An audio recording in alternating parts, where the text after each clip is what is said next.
they asked her, what's the constitutional justification? And Nancy Pelosi kind of looked harried and her eyes looked like deer in the headlights, and she finally said, the Commerce Clause. The Commerce Clause is their justification, if they ever think about it, for everything. They asked Representative Clyburn about this, and he is a congressman from South Carolina. And he said he didn't know what the big deal. He says most of the stuff up here isn't authorized by the Constitution. So we quit obeying the Constitution, but as a consequence, we have enormous government. We have enormous deficits, and I think we will have continued and maybe overwhelming problems as a society if we don't get it under control. But most of it's from not obeying the Constitution. The Constitution has enumerated powers. If we had only enumerated powers, we'd have a balanced budget every year, because the primary thing the federal government would be doing is national defense. And there are a few other items that the federal government would do, but very little else. In addition to paying attention to the Constitution, though, I think we need some other rules. Part of the reason why we've gotten out of control is because of pork barrel spending. You have people who have been up there for an enormously long time. You've got Robert Byrd, a Democrat in West Virginia, has been up there over 50 years. They've paved almost every inch of West Virginia. Not based on the quality of the projects, but based on his seniority. But it's not just Democrats. If you go to Alaska, they've been represented mostly by Republicans. And if you remember the road to nowhere that everybody was talking about, it was an earmark by a Republican. So we have it on both sides of the aisle. That's why I say one of the key reforms, other than obeying the Constitution, is term limits. I think we should limit how long they're up there, and even if I think I'm God's greatest gift to statesmanship, send me home.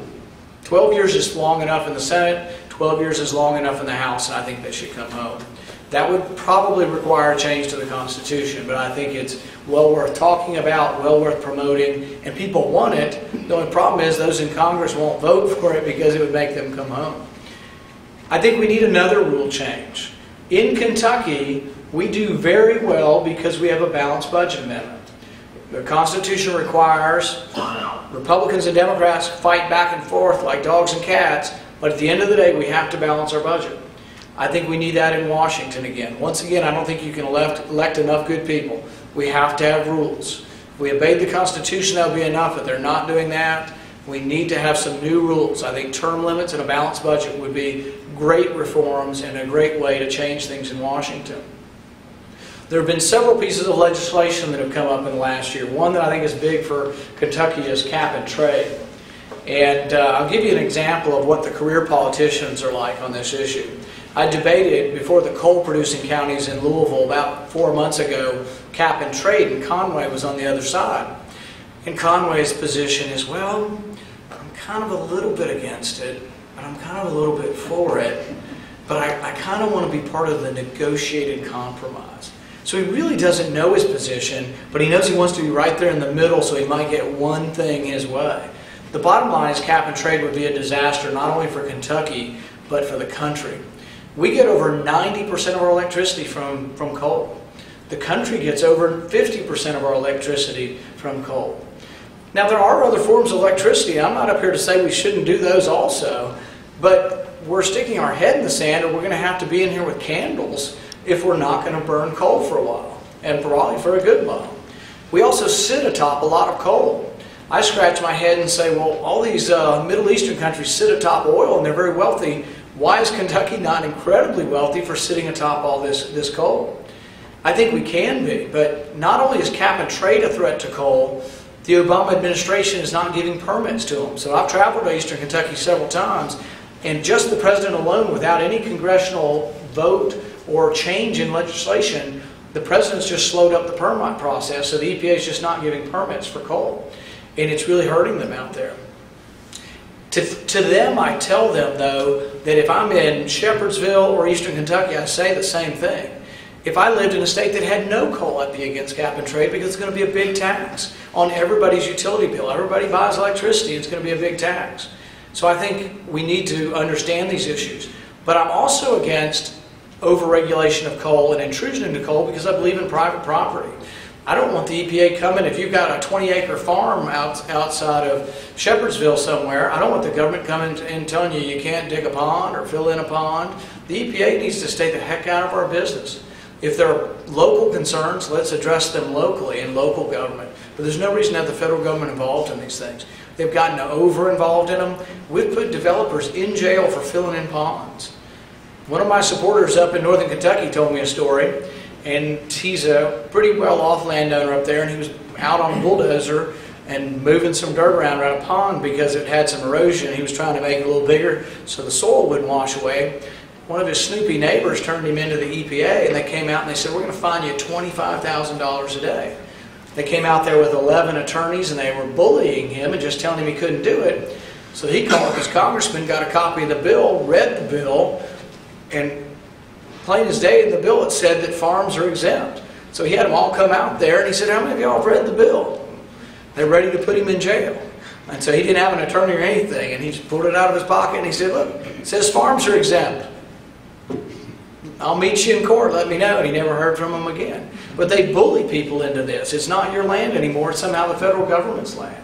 So cap and trade's a disaster. And we should oppose all attempts to enforce that. Healthcare is another big issue.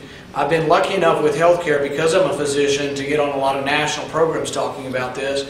I've been on Glenn Beck TV and radio, as well as Neil Cavuto, talking about the healthcare problem.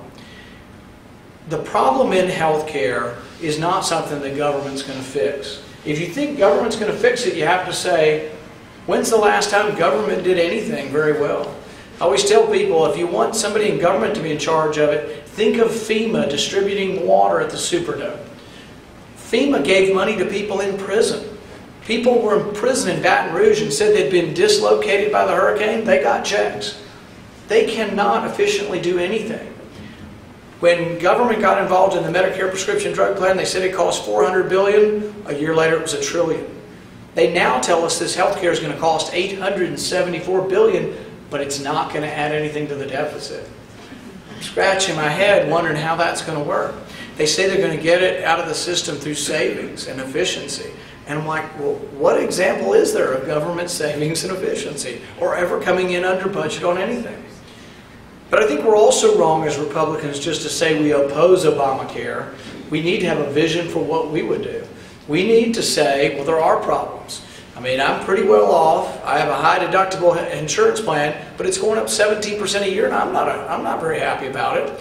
And I know people of lesser circumstances aren't very happy about their expenses. But the thing is we have to look at it and analyze the problem. There's access and there's expense, and they're two different problems. Just increasing access actually increases the expense. So they're only looking at the access problem. There's 46 million people without insurance. But the thing is, you have to ask yourself, who are the 46 million? About a third of them are eligible for Medicaid. And they just haven't applied for Medicaid. But why don't they apply for Medicaid? Because we have 100% access through our emergency room. They just go to the emergency room. So a third of them are already eligible for a program we have for the indigent and could be fixed without any new programs. A third of them make more than $50,000 a year, but the reason they don't buy insurance is because it's too darn expensive. So once again, we have to look back at the expense problem. About a third of the 46 million are young people, and they're without insurance for a short period of time because they're in between jobs. So really there's ways to fix this problem, and are we going to throw the entire system out when 85 to 90% of the public has insurance? That's the access part. I say look at the expense part. The expense is a problem.